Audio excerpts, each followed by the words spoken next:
Hey, what's going on? It's another episode of Locked On Raptors. Sean here with you, and the Toronto Raptors are coming off a very nice win over the Indiana Pacers last night, their first home win since February 23rd, 2020 against those same Indiana Pacers, and they're very much the same, very bland, boring Pacers. And we're going to dig into the Raptors' win over Indiana last night with a wonderful guest, Jay Rosales, who was my press row buddy last night, sitting next to each other watching the game at Scotiabank Arena. He is here to talk all about OG Anunoby's 25 points, Fred VanVleet's 26 points, Scottie Barnes being Scottie Barnes again. We're going to get to all of it on today's episode of Locked On Raptors.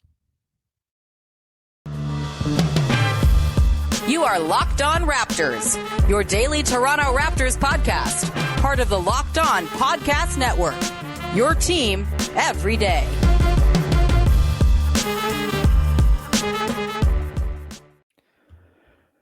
Hey, what's going on? Welcome to episode number 1045 of Locked On Raptors for Thursday, October the 28th. I'm your host, Sean Woodley of RaptorsHQ.com. You can find me on Twitter, as always, at WoodleySean. You can find the show at Locked On Raptors. And, of course, you can subscribe to, rate, review, find the podcast for free on all of your favorite platforms, including YouTube. So please go and subscribe to the YouTube page if you have not done so yet. And thank you, as always, for making us your first listen of the day. All right, on today's show, the Toronto Raptors, big 118-100 win over the Indiana Pacers last night. They looked really good for basically the entire game. No real stretches of not looking good, which you love to see. Raptors moved to 2-3. The Pacers fall to 1-4. The Raptors will play the Pacers again on Saturday, but we're here to talk about last night's game before we look ahead, and we are joined by my press row pal last night at the arena. We ate Leela's roti and doubles together. It was a lovely time. It is Jay Rosales from That's a Wrap and the Raptors HQ website as well. How's it going, man? It's going really good, and gotta say, those doubles were delicious. So enjoyed our little date night. Whew, it was a lovely date night, an absolute game changer for Leela's roti and doubles to be in the arena. Fantastic. They even got my order wrong, and I wasn't even upset. I was like, you know what? The butter chicken's fine. I want a jerk chicken. Butter chicken just works just fine. This is lovely. Yeah, shout out to Leela's, and shout out to the improved food options down there at Scotiabank Arena. But we're not here to talk about food. I guess we kind of are. The Indiana Pacers were in many ways the Toronto Raptors food last night. So we're going to dig into our biggest takeaways. We're going to talk about some rotational changes as well. Goran Dragic falling out of favor. Who needs, Malachi Flynn to be your backup when you can, I guess that's not that. Who's upset about Malachi Flynn not getting backup point guard minutes when Goran Dragic can't even get backup point guard minutes because Dalano Banton is just too damn good and valuable. We will talk about that, and I'll work on my diction as we go through this podcast as well. We're also going to talk about OG, Fred, and all of the rest. But I guess we should start here with Jay. What was your biggest takeaway from the Raptors win over the Pacers, their first home win in a very, very, very long time? For me, it was surprisingly something that Nick Nurse had said before the game. In the pregame presser, he mentioned he was asked a question about his thoughts on the early season physicality and what the referees are allowing. And the two words that he said before, like quicker than a Dalano Banton fast break, he said, "Man up." Yeah. And he said they got to be physical. They got to play through the physicality and play through the pinball action in the lane. And I saw that in this game, right? There was a ton of physicality. You mentioned OG Anunoby's strong game. We saw that in the way he was just taking advantage of whoever Rick Carlisle threw at him.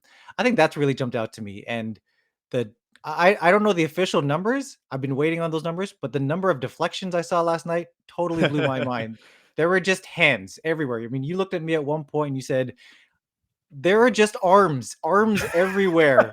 And all I could think of was this team is just one giant squid, just flailing arms everywhere, but with purpose and conviction. And again, I don't know what the final numbers were on those deflections, but to me, that really stood out to me is it's just how active these hands were and how aggressive they were on both ends of the floor.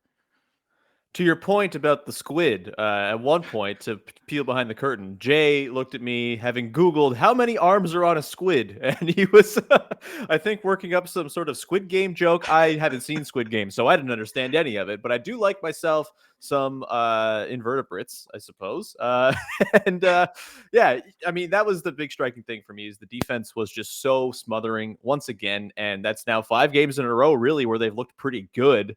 They let the Bulls score a little bit. Sure, they let the Mavs score a little bit, but not really. Like they hung in pretty well on the defensive end, basically all throughout the entire season so far. And that's because they have a million dudes who are long and agile and versatile. It's really, really fun to watch. And I'm like amazed at how quickly it's all come together here. Like there's so many new faces. It's a complex system, although it has been kind of toned down a little bit as they're just realizing, oh, we can just switch everything when we want to because everyone is the same defender, basically. That's been really nice to see. And I think my big takeaway from watching that game unfold is like that was the exact formula the Raptors are going for. And they only need like a couple of spurts where their offense kind of plays above its head.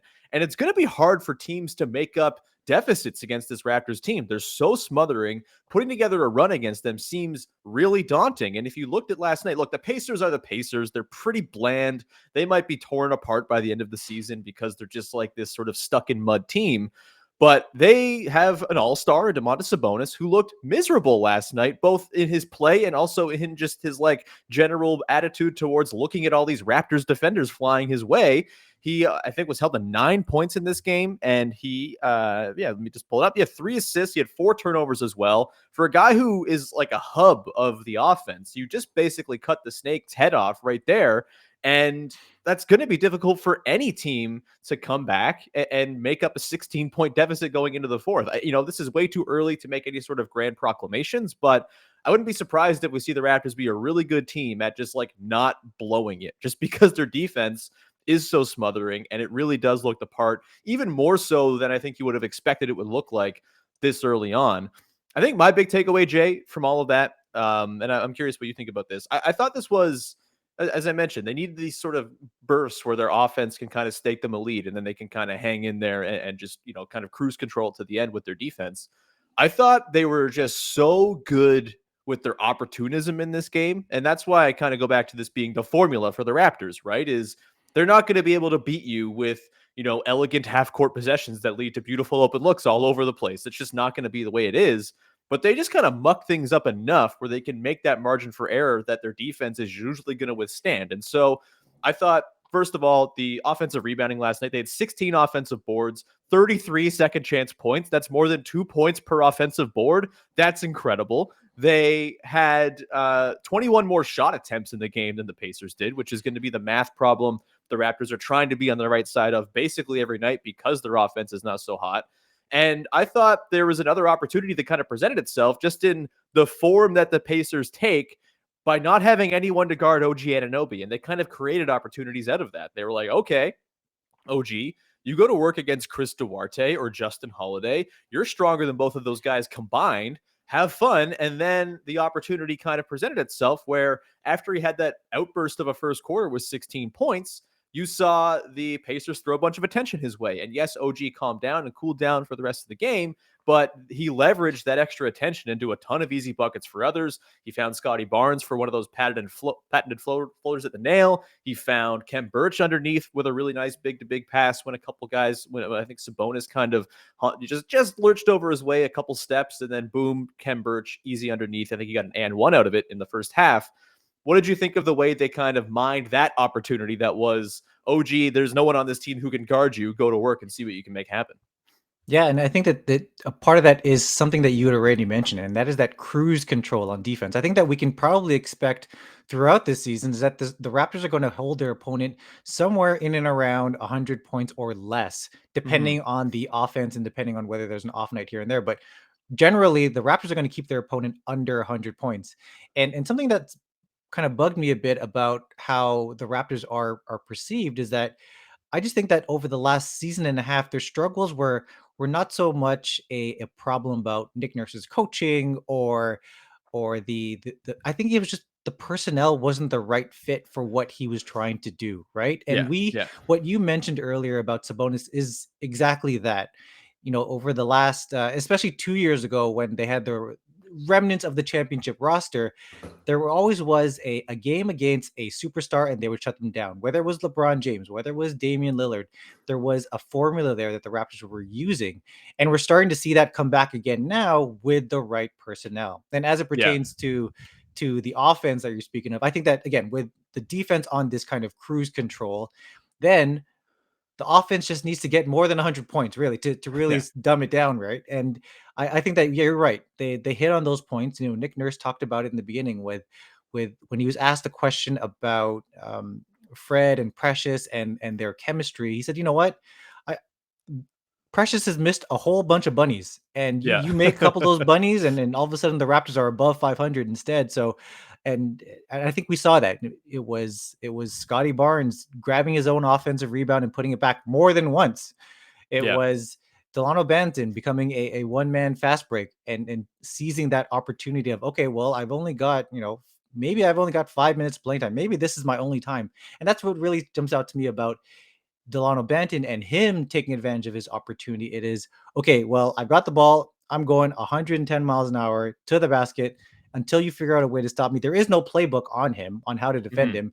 So he's taken advantage of that opportunity. And we've seen he's kind of leapfrogged Malachi and Goran in the depth chart there, right? So absolutely. I think that the opportunities are being seized not just by one or two individuals. It's being seized by anyone who gets any kind of playing time. And one final point on this, I mentioned to you sometime during the third or fourth quarter, after Svi did another form of Svivery where he stole a pass out of nowhere and dunked the ball, is what happens to his minutes when Utah returns, right? Or when Pascal returns, right? The Raptors have a good problem here of having a lot of guys who are playing well. So again, great problem to have.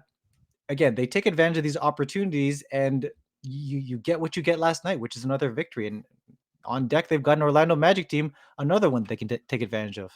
Yeah, the Magic stink. We will look into that game tomorrow for sure. But we'll continue to talk about last night's game in just a second here. I want to talk about Fred VanVleet. I also want to expand upon the Dalano Banton stuff with the rotation news that came out from last night. Not really news, just new developments. And maybe it's just a one-game thing for matchups. Maybe it's something bigger. It's 5 games in. We have no idea what the hell Nick Nurse is thinking with his rotations, but he was thinking something good last night. We'll get to that in a little bit here. But first, I want to tell you about our friends over at rockauto.com, who you know me by now. I don't know anything about cars. I'm a car dum-dum. I really am like meat when I go into a mechanic and I'm like, hey, my car broke. Can you fix this? And they're like, yes, sir. You're gonna pay this amount of much money for this thing and you're gonna like it. And I'll be like, yes, sir, I will, because I don't know anything about cars or what things are supposed to cost. I just assume it's all very expensive, but it's not true, because you can go to rockauto.com and find all the parts you need for less. You're going to save as much as 30, 50, even 100% more you're going to pay at the mechanic than you are at rockauto.com. So you should definitely go to rockauto.com and check it out when you need a part for your car. I've purchased things on Rock Auto before. I've got a gas cap for my old car. It came in like 2 days and it cost me $4 when my gas cap fell off. That was just a small little purchase. If I'd gone to the dealership, they would have charged me like $15 probably, which is not that much, but it's $11 that I can now spend on other things and have spent on other things since then. So highly recommend you go check out their website. It's so easy to use and you can find everything you need, from the important stuff like brake parts all the way down to the aesthetic things like new carpets. Go to rockauto.com right now and see all the parts available for your car or truck, and write Locked On in their How'd You Hear About Us box so they know that we sent you. Amazing selection, reliably low prices, all the car parts you will ever need at rockauto.com. And today's show is brought to you by our friends over at betonline.ag, who are back and better than ever. A new web interface is in place to start the basketball season, and there are more props, odds, and lines than ever before. BetOnline remains your number one spot for all the basketball and football action this season. Head to our new updated desktop or mobile website to sign up today and receive a 50% welcome bonus on your first deposit, just using the promo code LOCKEDON, all one word, to get that. So you put in $100, you get $150 to play with off the top. That's a wonderful deal. Go to from basketball, football, baseball, postseason. You got the NHL, boxing, UFC, all of those things, all the way down to your favorite Vegas casino games. Don't wait to take advantage of all the amazing offers available for the 2021 season. BetOnline is the fastest and easiest way to bet on all your favorite sports. BetOnline is where the game starts. All right, we continue on here with your first listener of the day, Locked On Raptors. Jay Rosales from Raptors HQ and the That's a Wrap podcast is here. And I want to continue talking about the sort of opportunism thing we were talking about. And this kind of goes into the whole point guard rotation question and all that. I do want to talk about Fred VanVleet later on as well today, but we'll just pick up this thread and sort of change the order of operations from what I was thinking. Back to the point of opportunism and the Raptors having to kind of take advantage of every opportunity and little advantage they can find in order to make their offense work. Dalano Banton seems to be one of the avenues by which Nick Nurse thinks the Raptors can do that right now. He talked very glowingly about Banton after the game last night. He seems to be just deeply in love with Banton and everything he does. From earlier this week when asked about Malachi Flynn, and he was like, I should be playing Banton more, huh? A very weird answer, but he very clearly likes what he's doing. And how could you not? He is a 6'9", like defensive dynamo who is apparently like the fastest player in the NBA as well. It's a really, really fun concoction. Again, I don't really know what position he plays. I don't know what like he's doing half the time, but it always ends up being something good. I wonder, Jay, like it's so early. It could just be like the joy of the Rexdale kid playing at home and getting like a good run in here. But, Nurse talked a lot about how, Banton is sort of this way. Whenever he comes into a game, he's getting it to the front of the basket. He's either finding something for himself or finding something for somebody else at the rim. And it's an element the Raptors in their second units have not had for the last couple of years. If you think back, some of their second units were these sort of just like very like energetic but very untalented crews where they would win their 6-minute stretches 4-2, and that's not going to be enough for this Raptors team. They need offense whatever they can get it, and Nurse seems to think Banton is a guy who can produce it for him. What did you think of Banton last night, who finished the game with 10 points? He had the 2 threes as well, which was kind of insane, and he was 4-7 shooting with 3 assists in 16 minutes for the Rexdale kid. Yeah, he was. I think we saw last night a lot of what endears him to Nick Nurse and the coaching staff. At the end of after the game, Nick Nurse mentioned one thing that he really likes about Banton, and that's his ability to learn and pick up from the coaches. So Yeah. one example he gave was McConnell had gotten around him, gotten to his favorite spot right there in the dunker spot, and just shot over him. They pulled him aside, mentioned to him, and the next time he did the same thing, there was Banton blocking him from behind. So he's picking up these things, and I think that makes him A, very coachable, but B, it kind of shows you a bit of what the future holds for this team. And I think you hit it on the head when you said that you don't really know what position he is. And if you and I can't I called figure him it a out, stretch 4 guard last night. yeah, if you and I can't figure out, imagine what opposing coaches are trying to figure out. Like, how do Yeah. you guard this guy? So I think it's been great to see his development. And again, if you continue to show that you're learning, if you're avoiding making the same mistake twice, that's going to score brownie points with you in Nick Nurse's staff. And you know what? It's showing here, right? He was the first one off the bench, and it wasn't a spot minute kind of thing. It was you're going in and you are the backup point guard for this game, and he really answered the call there. Yeah, he was really, really good. And yeah, the first sub thing I think is something to note there. He was in with Chris Boucher. They both came in. I think they took out Trent and I want to say, no, they took out Fred and Precious, I think.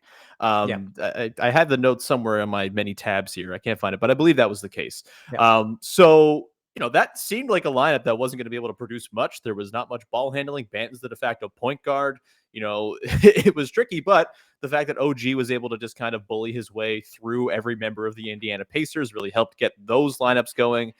But I did think it was interesting. A couple of rotation notes. Chris Boucher gets the first sub, and Nick Nurse talked after the game about how he wanted to get him in with that particular group. He wanted to get him in to like an early flow so he could kind of, shake off whatever, dust he's been covered with over the first part of the season. I thought Boucher played a really nice game as a low usage. Like, he only scored 5 points. I think he was 2 of 4 from the field. It wasn't anything great shakes, but on defense, he was like positionally sound. He was doing the sort of fly around and block shots and do your thing stuff. Like, I thought Boucher, it was a really good example when Nick Nurse talked earlier this week about how, Boucher doesn't need to shoot himself into a good game. I think this is exactly what Nick Nurse was talking about from Boucher. What did you think of the way he played as one of the first subs in the game after being in the doghouse all week long? Yeah, there was two things that kind of jumped out to me with Boucher, and it happened on both ends of the floor. So in the pregame warmups, I noticed that Boucher was practicing his drives to the rim, and the way he is, he's very long and lanky. It didn't look very coordinated, so I Yeah. just thought he was just kind of playing around there. But lo and behold, one of the first times he touches the ball, he fakes a three because everyone knows he's going to jack it up from out there, and drives to the hoop and earns himself a trip to the charity stripe there. So So he's again, it's kind of like what I was saying earlier about Banton. The coaches teach you something, and you show that you've learned from it. So he earned himself a free couple of points there at the line. And then on the flip side, what we're used to seeing from him on the defensive side is him flying out to the 3-point line and trying to block. And there it was last night, being one of the many people on the Raptors defensive end cutting off passing lanes, and he got a steal that way. He just stuck his long arms in there and grabbed a steal away from I don't know who. But the point is that he's trying to expand his game to just someone who lives and dies beyond the arc. And I was Yeah. very impressed by that. And I'll be honest with you. When he checked in, I thought it was more of a gimmick. I thought that Right. him, Birch, and Banton, I was like, okay, they're doing the whole all 5 Canadians on the That's right. floor Birch was thing. part of that Canadian wave, as Herbie Kuhn professionally called it as they came in. Yes. That's right. Yeah, and replaced Yeah. Precious. That's right. Yeah. But then it worked in his favor in terms of like, this is actually this wasn't some Canadian gimmick. This was, there was a purpose behind Boucher going in there with Birch, right? And I think that should continue all season long. I mean, there's no reason for Boucher to be playing any center minutes as long as Birch and Achua are healthy and Mhm. playing as well as they are, then Boucher at the 4 is a perfect spot for him. And we're gonna see more of this. We're gonna see him less just living out there at the 3-point line. He has some flexibility here, right? He has a lane now that he can drive towards because there is another center who's occupying the opponent's big man. So yeah, it was a very promising night for him. It's kind of like baby steps out of the doghouse, but Yeah. hopefully it's a step in the right direction against, again, there are some very favorable matchups for him in the foreseeable future. And hopefully this leads to more minutes and playing time for Boucher.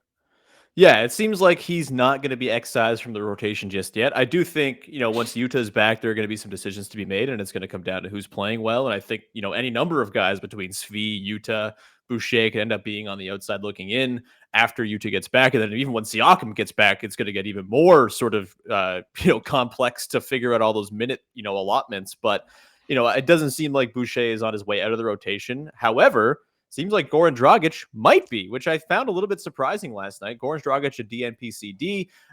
He, usually is one of those first subs in and was replaced by Banton in that first sub when they brought in the 3 Canadians.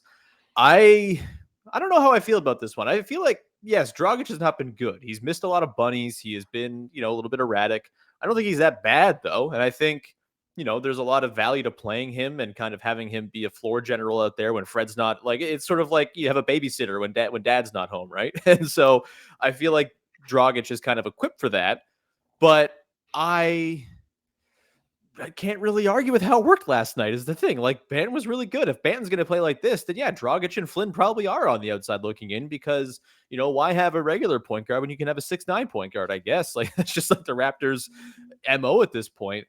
Did you have a problem with Dragic not getting in there? Do you think this is just going to be a one-off type thing? Or with the way Banton's playing, does it seem like maybe he's going to be at long odds to get back into the rotation here, considering the way he started? A part of me also wondering, is there a bit of load management in here? I'm not sure. I don't Yeah. think there's any problems with Dragic from a health perspective, but kind of sitting on the bench and being more of a vocal leader rather than a floor general could work in his favor. I mean, he is that veteran presence on the team, but yeah, I think, yeah, again, to your point, that Banton really did answer the call here, right? And I don't know. I'd be interested to see if Dragic will continue to have these DNP CDs over the next. I'll say I'll pay attention over the next couple of games, because if it happen one more happens within the next 3 games, I'd be a little bit more concerned about his spot in the rotation, because looking further on down the road, I think it's pretty apparent even now that he is still going to be on the trading block come trade Yeah. deadline, and he's got to get some minutes if he's going to up his value, right? And Yeah. get to wherever he wants, get the Raptors the return that they deserve. So I'm hoping that he's not completely out of the rotation, but I see Nick Nurse's thinking here in terms of let's give the young kid some shine here. He's kind of earned it, and again, he kind of came through and proved that it was the right call.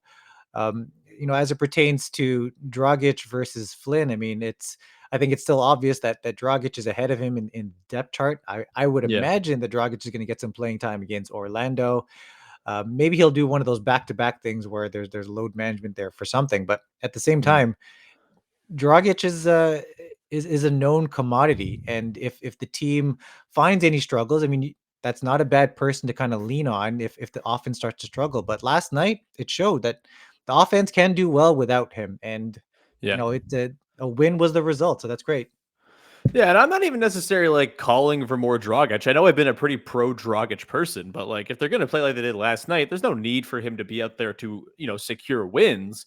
I'm more thinking of it from the trade side of things, right? Like you Yeah. can't get the guy in there and like have him show off, "Hey, I'm worth a first round pick that's late in the 20s. Please trade for me." Like I feel like you're going to kind of do yourself a disservice there, but if it is helping the team for him not to play, I can totally see the other side of it. Let me just say this. There's a lot of dudes on the team where like the rotation's about to get crunched and there'll be more injuries and it won't be a problem all the time because it always happens that way where you're like, there are too many guys and then three guys get hurt and it's just the way it is. But I, I'm keeping my eye on Dragic and Boucher as like a trade package.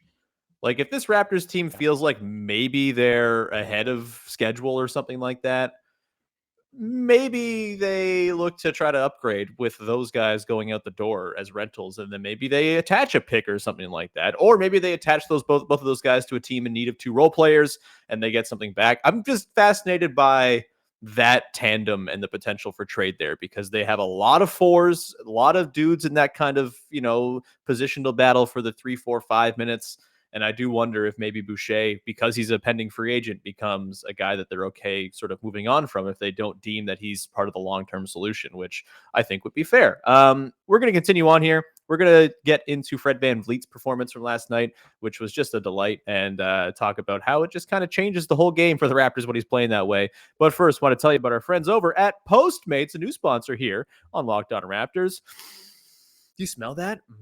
It's chicken nuggets. I love chicken nuggets. They're delicious. Or also, you got the wonderful dipping sauces and all that stuff. Whatever it is, if you like something, some sort of food, whether it's nuggets, sauces, burgers, sandwiches, whatever it is, the best part is that you can get it to your door easily because Postmates exists. With Postmates, I get all my favorite foods with the local restaurants in my neighborhood delivered. No leaving the house, and even better, no getting in the car and finding a parking spot because who wants to do that? And Postmates isn't just all about burritos and sushi. You can order things like toothpaste and phone chargers on demand too. I lose my phone chargers all the time. It's an epidemic over here. And now I can order with Postmates and get my phone chargers delivered. That's because places like Walgreens and 7-Eleven are also on Postmates. My favorite part, when the app lets me know that the food items have been delivered, everything is right outside my door. So cool. That never gets old. Just download Postmates on iOS or Android. Find your favorite foods or the thing that you really, really need that you forgot from the grocery store. The worst thing in the world is like, oh no, I forgot toilet paper. Well, don't worry. If you forget toilet paper like I do all the time,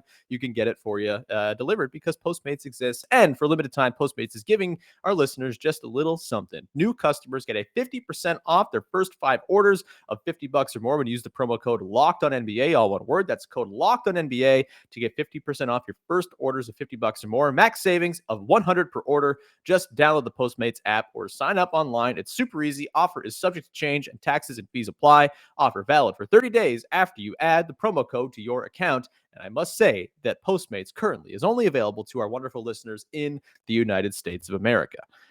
Today's show is also brought to you by Sweatblock, which is the product that has literally changed the way I live. It is wonderful. I never have to think about my excessive sweating ever again and whether it's going to bleed through all of my shirts. I really can't recommend it enough. It is doctor recommended. It is doctor created. And it is Sean recommended, not Sean created, but it is Sean used. And I really, really can't speak to how quality this product is. You use it once and you're good for 7 days. That's what it is. You use it before you go to bed one night. You wash up when you go wake up in the morning, and then you just go along and live your life without having to worry about pitting out and sweating through your orange shirts. You can wear pastels again, and that is a wonderful thing. If you or someone you care about is dealing with excessive sweat, you have to check out Sweatblock. Get it today for 20% off at sweatblock.com with the promo code LOCKEDON, all one word, or get it at Amazon or CVS. But why not go to the source and get that promo code to get 20% off? Again, the promo code is LOCKEDON at sweatblock.com. All right, we are going to round out today's show. And Jay, Fred VanVleet, we haven't talked about him just yet. He was awesome last night. 26 points, 10 boards, including 4 offensive rebounds, which is hilarious. 6 of 7 from downtown, sort of course correcting after a tough start from 3. Had the 6 assists as well, was a plus 20, a team best in the game. I mean, things are just a lot easier for the Raptors when Fred VanVleet is doing what he did last night, huh? Absolutely. And that you mentioned the 4 offensive rebounds, even the 10 rebounds, both of those career highs. And what jumps out to me is before this season, there was all this talk about the Fred VanVleet taking over the mantle of Kyle Mhm. Lowry in terms of leadership. And what we've seen over the last 2 games with the rebounding last night and then the career high 17 assists the night before, we're seeing that he's doing the Kyle Lowry things, which is, it's not about the points he puts up on the board. It's how is he going to contribute to the win? Yeah. Maybe he's not taking offensive charges like Kyle Lowry did, but he's contributing in other ways. And I think what really stood out to me last night in terms of his rebounding was that all 4 of his offensive rebounds, they weren't like the cheap ones where it's like a long rebound that happens to fall in his hands. He was fighting with the Pacers down low, the Pacers big man, and he was, there's a couple more that he almost got. He had his hands on them. So I was really impressed by his aggressiveness going to the rim. And a lot of that is a product of the construction of this team. He can afford to run in there and try to grab rebounds amongst the trees because he's got 4 extremely long arm dudes who can cover his butt back on transition defense. So again, really impressed with his ability to kind of hang with the big guys there and try to grab some boards. And really the 26 points are just the cherry on top. Like a Yeah. lot of his threes that came in the fourth quarter there, I think he was 6 of 7 from 3. Yeah. They were more of the nail in the coffin nature rather than the we desperately need this 3 because the offense is stalling nature. So Yeah. overall, very impressed with how he did last night. And again, it's very encouraging that he's doing these Kyle Lowry-ish things so that we can stop talking about Kyle Lowry. Yeah, I mean, the stuff that really stood out to me that really reminded me of Kyle Lowry. And look, we're not going to compare Fred to Kyle all the time. We've been doing that quite a bit here, but it's just natural, I think, in this part of the season as you're getting used to life without Kyle. But I do think, the late game buckets where the team just kind of needs that, right? Like they last night were up 190. The Pacers had cut it to 10 with 4:34 to go. And Fred comes out of the timeout and just hits 2 dagger mid-rangers over a Domantas Sabonis who just looked like he was completely lost, stuck out in space on Fred. And those types of buckets are those like Kyle Lowry step back 2s or 3s that you would see to close out big games in the past. I even think his just sort of, look, Fred's not a good finisher at the basket, but he's had a couple of moments in the last couple of games here against the Bulls and against the Pacers where the offense does kind of find itself in a bit of a rut. And this is going to happen with this team, but he is able to, all right, just say, okay, we need a bucket right now. I'm going to just put in that extra gear on this drive and finish off like through traffic. And he's done that really well through a couple, like the one where he lost his dribble against the Bulls and then still found it and finished up. Like that was a Kyle Lowry ass play if I've ever seen it. There were a couple last night like that as well.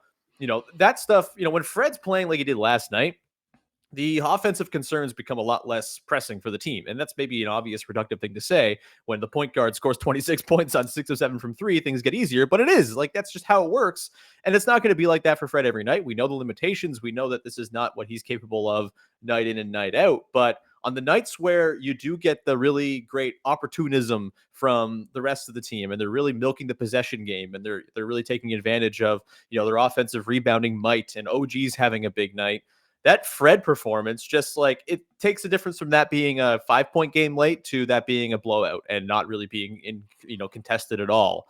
And that is where that margin for error really kicks in. And that margin for error is only going to increase, you would assume, when Pascal Siakam gets back and they're able to sort of, blend Siakam and Fred's ball handling talents. And it's just going to be a more sort of well-oiled machine to back up the really good defense that we've already seen that I think is well ahead of what most people should have expected coming in 5 games into the year. With that, Pascal practiced yesterday with the Raptors 905, Jay. We should probably hit on that news. I mean, it's very clear they need him back. It was nice to see them win one without him last night. Every win they get without him is kind of a feather in the cap, and I think will sort of make it a lot easier to gain back ground whenever he does return. Wondering, with Siakam on the way, like what's the thing you're most excited about with, we don't know what it's going to be, but is there a thing that you're just like, Pascal Siakam, get him in the damn lineup for this? What is this? This is the three-headed monster of Pascal, OG, and Scottie. That Yeah. is By the way, that Scottie, is a very quiet 18-7-7 last night. No big deal. no big deal at all. That's not the reason why I'm wearing his jersey right now, because I absolutely love the guy. But yeah, that three-headed monster, when that comes out on both ends of the floor. I mean, we talked earlier in this episode about the arms that the Raptors have, but oh my goodness, the versatility that this team is going to have on the defensive end with that starting lineup, with just Yeah. those three. And that's with Fred just humming around waiting for deflections and swiping when on unsuspecting offensive players. This is going to be a monster lineup once Pascal comes back. So that's what I'm most looking forward to. Is that triumvirate Yeah. of Scottie and OG, and how they operate offensively. I mean, there was one outstanding play last night where inbound play, Fred throws it into Scottie, who touch passes it over to OG for a corner three. It was just a thing of beauty. And I think about that with the addition of Pascal possibly doing like a back cut, and OG Yep. maybe and Scottie doing a no look behind the back pass to him instead, or finding OG in the corner. It doesn't matter. Like, it's so exciting to think about what Pascal's going to bring to this team. And as you mentioned, he brings this offensive angle that the team sorely needs now. But at the same time, the team is doing a fairly good job of staying afloat without him. So yeah, I'm more looking forward to that trio and how they operate together and how they learn to play together. And hopefully by the time he returns, he hopefully returns, I want to say mid-November ish, when they hit Mhm. their long road trip there. So I'm looking forward to when he comes back and seeing how he gels with OG and Scottie. Yeah, there was a stretch last night from Scottie actually that got me really excited about Pascal returning, interestingly enough. It was the second quarter. That had been to that point until like the last 3 or 4 minutes of that half. That had been the worst half that Scottie Barnes has played so far as a Raptor. Some defensive miscues, a little bit of sort of janky offense here and there. But in the back part of that second quarter, he was awesome. He was scoring underneath. He had that, floater that he got off the OG pass. He had a block. He was all over the place. And there was one play in particular where he ran a pick and roll with Fred. And Fred found him, like his arms were like super high up. He was a very presentable target. And then Scottie just finished through contact. And that play there got me really, really excited for the Siakam, OG, Barnes 3-4-5 front court, because you can use Barnes as your center. You can put the ball in his hands and activate him as a playmaker in 4-on-3s if teams are going to sell out to stop Fred in the pull up. And then from there, you have OG probably spacing. You've got Pascal cutting. You're not going to have anyone sort of clogging up the dunker spot. Like, that is really bloody exciting to me. And I am convinced after watching this team so far through 5 games, just thinking about how it's all going to work. The best lineup for this team is going to be those three with Trent and VanVleet in the backcourt. I mean, you pair those three long dudes with now the two leaders in the NBA in deflections per game at 4.8 per game. That lineup is going to be a nightmare to play against. And I actually think they're going to have some offensive juice as well. And I think, barring some matchups here and there, I'm pretty ready to pull the trigger on that. Should just be the starting lineup going forward. And you figure out the Precious and Kem and Boucher stuff later. Get your best players out there, your best lineups out there as much as possible. That to me is going to be the best lineup for the team. And they're going to close. Like, they're going to close a ton of games, and I think they're going to do it pretty well. So that's my sort of lasting takeaway there, and what I'm really looking forward to about Pascal coming back. And thank you to Scottie for really getting my brain juices flowing, thinking about what all that is going to look like.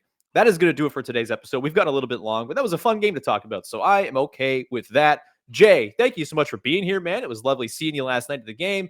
Lovely to chat with you here. Anything you would like the people to know about?